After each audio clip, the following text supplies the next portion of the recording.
तुम्ही आला तिथं सीआयडी ऑफिसला, काय काय भेट झाली, कोणाशी भेट झाली? गुजर साहेबांशी भेटलो होतो आम्ही. आल्यापासून बसलो होतो, ते बाहेर गेले होते, चौकशीसाठी बाहेर गेले होते.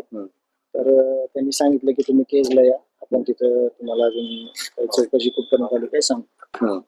आणि मध्ये चौकशी चालू आहे त्यांची, लेडीज आहेत, वाल्मिक कराड यांच्या दुसऱ्या पत्नी आहेत, ज्योती जाधव, त्यांची चौकशी चालू आहे.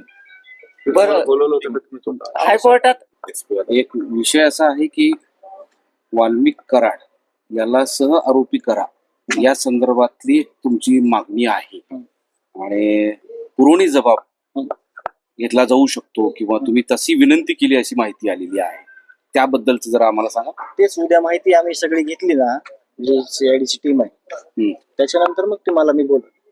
कारण अर्धवट माहितीला तुम्हाला जर मी बोललो तर मग आजचं माझं बोलणं चुकीचं. नाही थांबा ना, तुमची पोलिसांकडे या सगळ्या सिस्टीम कडे काय मागणी आहे पुरवणी जबाबाबद्दल? ते आम्ही उद्या ज्यावेळेस आम्हाला कळलं ना सगळं, म्हणजे आता त्यांच्यावर पण काही गोष्टी कसं असतंय, आपण आता लगेच म्हणलो सगळं की मग सगळं आपल्याला मटेरियल पोचू शकत नाही, त्यांचा पण आपल्याला विचार करावा लागतो.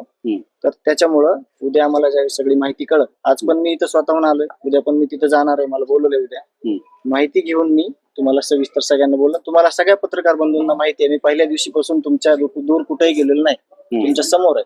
आणि जे आहे ज्या गोष्टी एक गोष्ट आहे की तुम्ही तुमचा आग्रह आहे, तुमची विनंती आहे पोलिसांना, प्रशासनाला किंवा सह आरोपी करा म्हणून, त्या संदर्भात जबाब द्यायला तुम्ही माझी एक विनंती आहे तुम्हाला सगळ्यांना, तुम्ही म्हणजे गांभीर्यपूर्वक लक्षात घ्या.